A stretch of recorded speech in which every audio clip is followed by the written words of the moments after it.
How to tell about your UX design project on a job interview. My name is Ines, I'm a principal product designer and a hiring manager with 15 years of experience. And this is the third video in my mini-series about job interviews for UX designers. If you've missed the previous videos, then go and check them on my YouTube channel. Today we're going to talk about the portfolio deep dive interview. And this interview type has different names. Shopify call it the life story.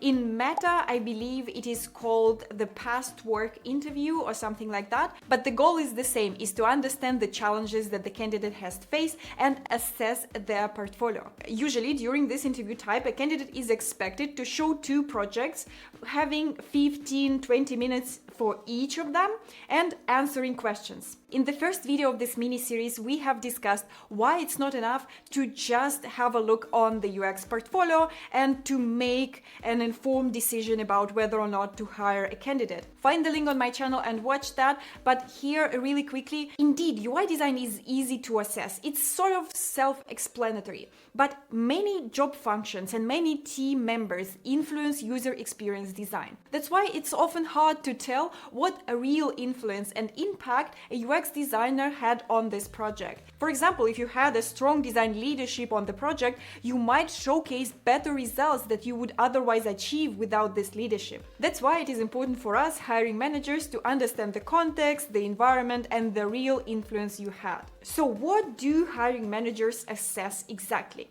We usually are looking for these 3 components. First being your real influence, second is your proactivity, and the third one, how did you overcome the challenges? And all these 3 components are necessary for me as an interviewer to make a decision about your maturity and about whether or not we're going to hire you in this company. So let's review all these 3 components one by one. The first one is real influence, and it is especially important to identify that if a candidate is coming from a background of working in a big tech company. I am working at Zalando as a principal product designer, and by the nature of my work, I do interviews for my company. And it is often when we interview designers from the FANG,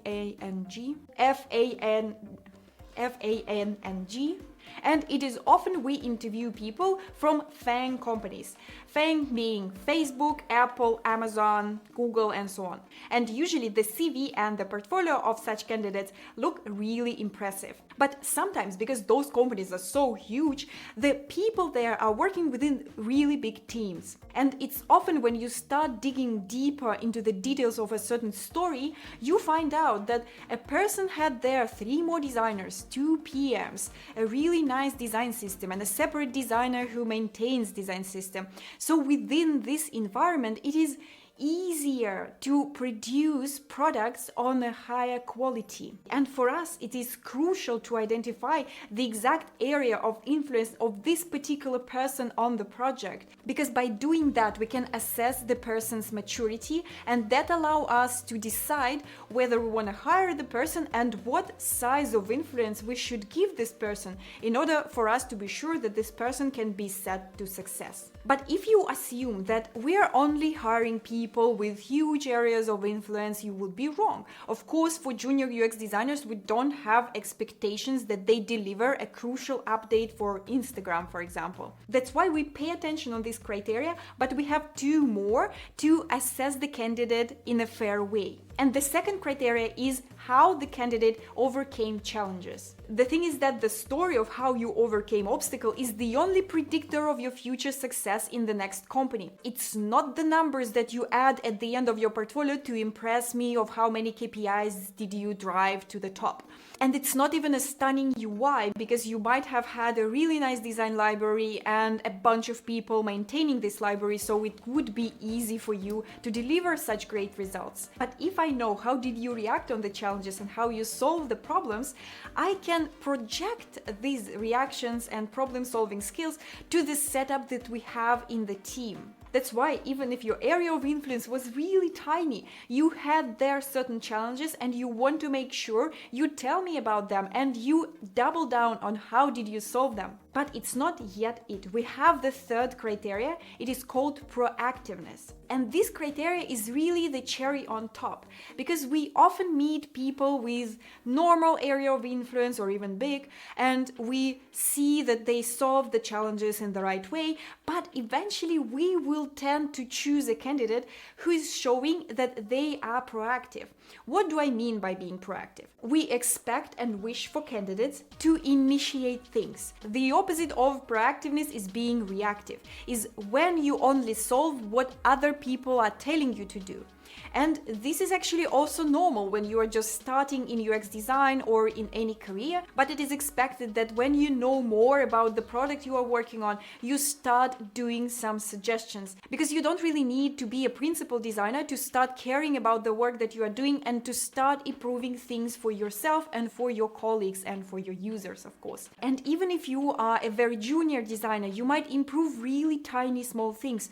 Maybe something was not working in Figma and you have fixed that for all of your colleagues. This is what we want to know. And this is important for every company, of course, because if you are reactive, it's just, yes, you can deliver things, but we can never count that you will spot a problem and you will initiate something. And that could lead to a big design debt. And overall, it's not really pleasant to work with people who are only reactive and they never initiate conversations, they never initiate projects.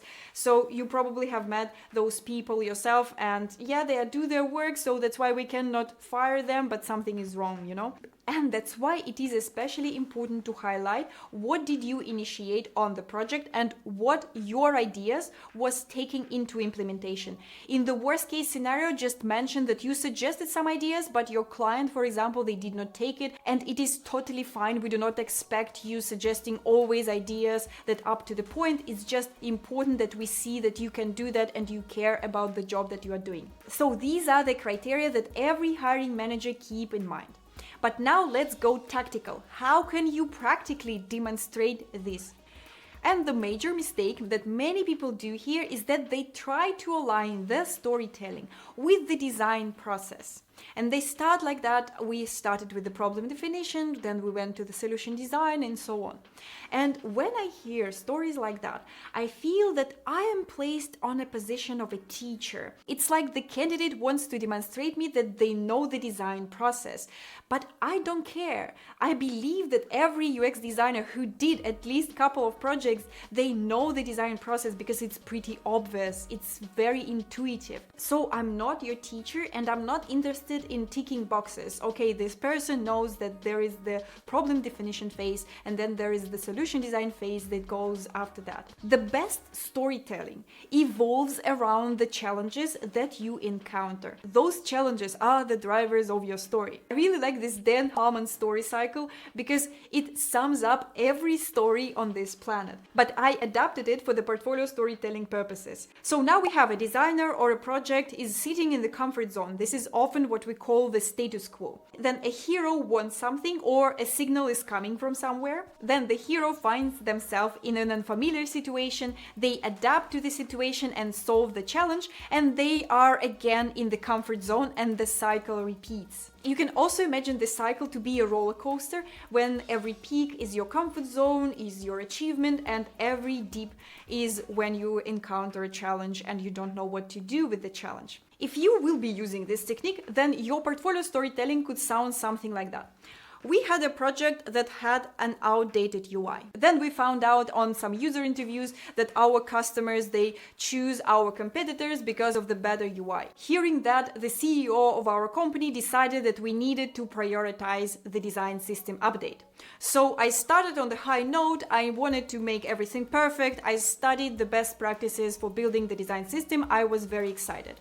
And then I encountered that our engineers are using an outdated framework. And this is the dip. It's something that prevents me from launching my perfect design system. And that's why I decided this and that. So how did you overcome the challenge to eventually get where you wanted to be? And this is really a never-ending cycle, because even if you agree with engineers to choose another framework to allow you to do what you want, you will find out something else. Maybe your users will not like the update and so on. I have an upcoming course, Job Interviews for UX Designers, and this is where we practice this storytelling, and then you can write stories like that for your portfolio, and I will check them to make sure that they are using this cycle, that they are engaging, and you are showing your best as a UX designer. So if you are interested to have more practice on storytelling, then the link to this course will be down below. Check it out if we have a cohort open. If not, join the waitlist. But in order for you to craft this storytelling, you need to care about one more thing.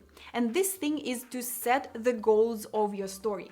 Let me explain. The difference between the reality and the story is that in the reality we have multiple things are going on. There is this chat message, and also there is this meeting, and all those decisions, they are happening simultaneously. And it is actually quite easy to get lost in all those conflicting reality lines that you had, because from your point of view, living through this project, you might think, wow, the reality was too complex. How can I even line up all these events in one coherent story? But this is exactly where you need to acknowledge that in order for your story to sound compelling, you need to cut on some storylines. And if you know what is the goal of your story, what this one thought or one idea a hiring manager should have after listening your story, is it the idea of you being perfect in delivery and setting aside everything that is not a priority? Or is it an idea that you excel in company politics? Having this goal can help you to decide that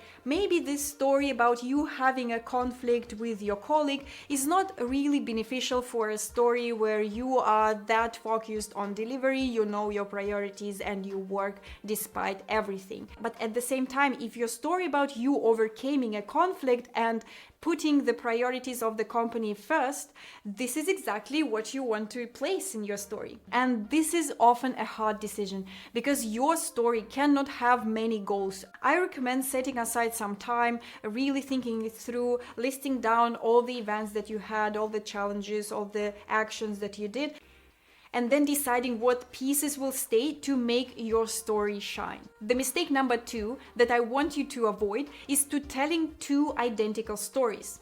Remember that on the portfolio deep dive interview, you are usually required to present 2 projects. And this is actually great because you can and should tell different stories. So think about what professional qualities do you really want to highlight for your future employer. A tip for you here: on the initial call with the recruiter or with some team member, ask what is the best candidate in their opinion to fill in this role. This is the question I definitely recommend you to use because it reveals you what is required for the role. Because if you think about that, then really for every role there will be a slightly different set of qualities and tools that a candidate needs to demonstrate.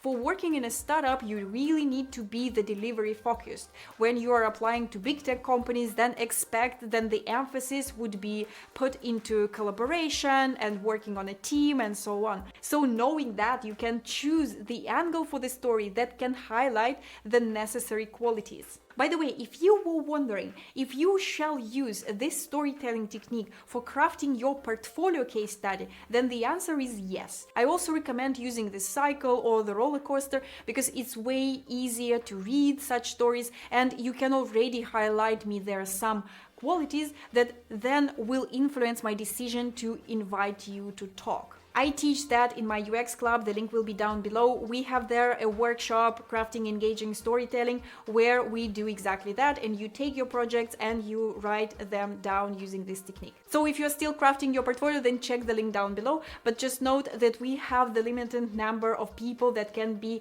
at the UX club at one time. That's why if it shows that there are no seats currently, please join the waitlist, and I appreciate your patience. By the way, if you like this video and you want to master job interviews, then give me thumbs up and hit the subscribe button down below. It's important for me and for YouTube algorithms. And we're moving on. Now let's talk about how do you prepare that story in a practical sense. Where do you place it? Do you publish it? Or what do you do? The safe path here is to ask the company what do they expect. Because Meta, for example, is being really prescriptive that you have to have slides, and this is how they want you to show the story. Other companies might not have these restrictions. And if they don't have any restrictions, then I prefer to have my story in FigJam. You can also use Miro or other tools like that. There are no limitations. The only thing that I ensure that it is clear, that it is a storyline, and it's not just a dump of random resources that I had or that I created during the project. Here on the screen you see the example of how it might look. We're talking about that extensively on the job interviews course for UX designers. I showed there some pieces of the story that I have and some best practices, so make sure you check the link down below to see if there is a cohort open. I prefer FigJam and Miro because I can include there the raw pieces of the design process, and that can already make my story to look more juicy. In my opinion, if you are working with slides, it's really easy to start polishing them, to start taking down the pieces of your raw design process in order to beautify the slide. And I want you to avoid this pitfall, because exactly the details of your process, how your files look, how do you organize your research, for example. Do you place your research data in Miro, or do you prefer a spreadsheet, for example? Even if you want to beautify your slides, then make sure that you have links on those resources open. I recommend you doing that because hiring managers sometimes want to dive deeper into a certain area, and they might start asking questions about how exactly it was organized, who exactly did that or that. And that's why if you have a supporting file open, there you can deep dive and zoom in and talk about this particular resource.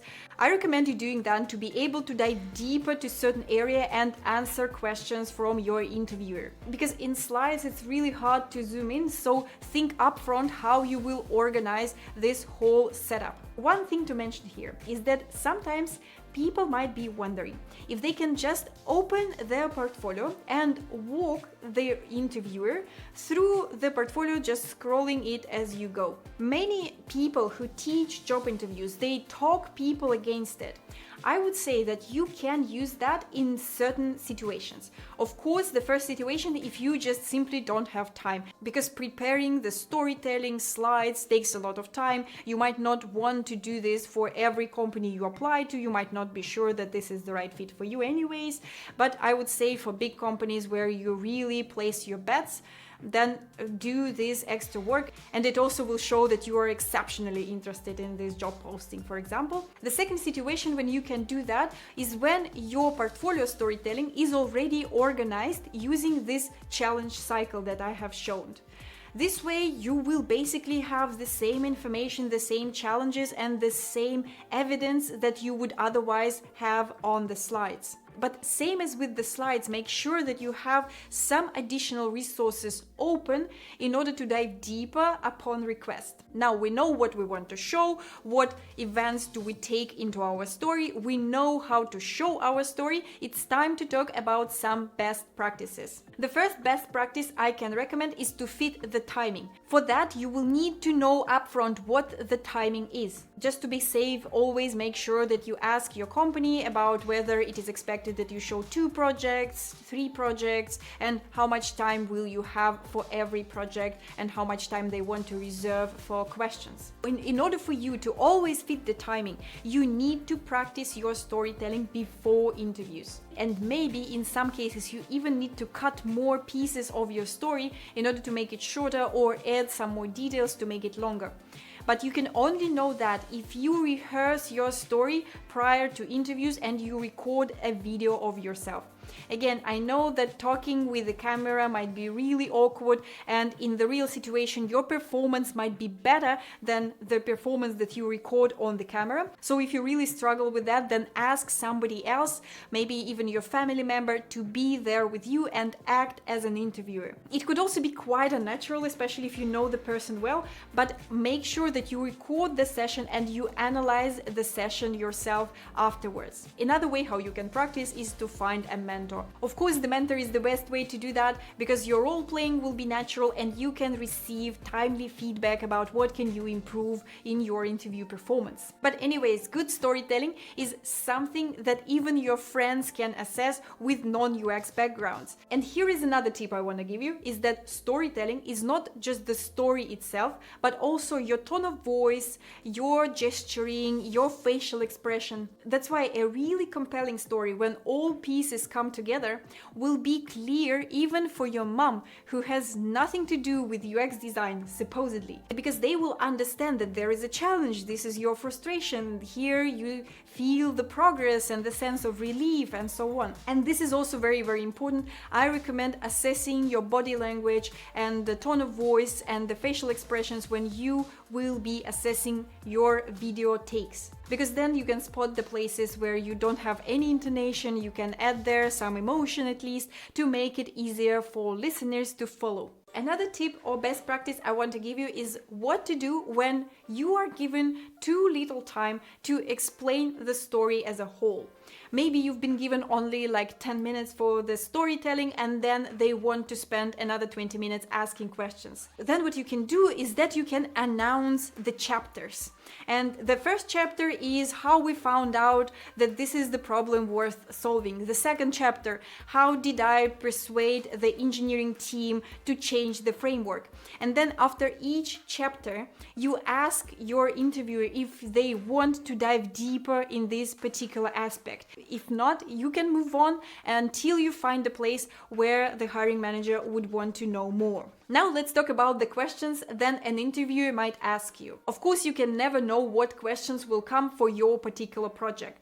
But if you will remember about those three components that we have discussed in the beginning, them being your area of influence, proactiveness, and how you overcame the challenges, you can sort of wear an interviewer's hat and brainstorm the questions that they might ask having these criteria in mind. Review your whole story and ask yourself what are the weak points of that story, where they can start questioning where my area of influence could be bigger and why I did not proactively increase it, where I need to have more evidence of my work in order for me sound convincing. And talking about proactiveness, ensure that at least in some places you use the I sentences, not we sentences. It could be sometimes more challenging for people with non-Western background, for example, but try to ensure that you always highlight that and double down on what you have suggested, what you have decided. This will make me see this story of proactiveness that you want to tell. And before we end with this video, let's cover the trends for the portfolio deep dive interviews. The first trend that I observe for many years now, it is the shortening of the time period that you are given for the interview. In 2021, when I was looking for a job at Zalando, I had full 90 minutes. And we could really dive deeper into my stories. I had enough time to showcase every aspect of the work and to really make the impression that I wanted to make. But right now, companies are getting more demanding to the candidates because they just have a big pool of candidates to choose from. That's why they really prescribe what they want to see. And in some cases, they even send you the templates of the slides that they want you to use. And I personally don't really like this trend because it is limiting us in how we structure our storytelling. All stories, they start to look the same. And in some cases, they even give you the names on top of the slides that you need to fill in. And you need to be really creative in order to stand out. You need to double down on the way how you tell the story, how you use your body language and things like that. And this also increases the time we need to prepare for interviews, because previously I could create a Miro board and dump everything that I have there and then apply for many companies and show them the exact same board. Right now I need to prepare slides for every company with the different requirements, and this could be quite daunting. But this is the reality we live in, and I hope in this video I was able to give you enough tips and tricks in order for you to know what you are doing and to stand out on job interviews. I hope you liked this video, and if you want to master job interviews going forward, then hit the subscribe button down below and click the bell. This way you will get a notification when a new video comes out. And if you are interested in my course Job Interviews for UX Designers, the link will be down below in the description, and I see you next time.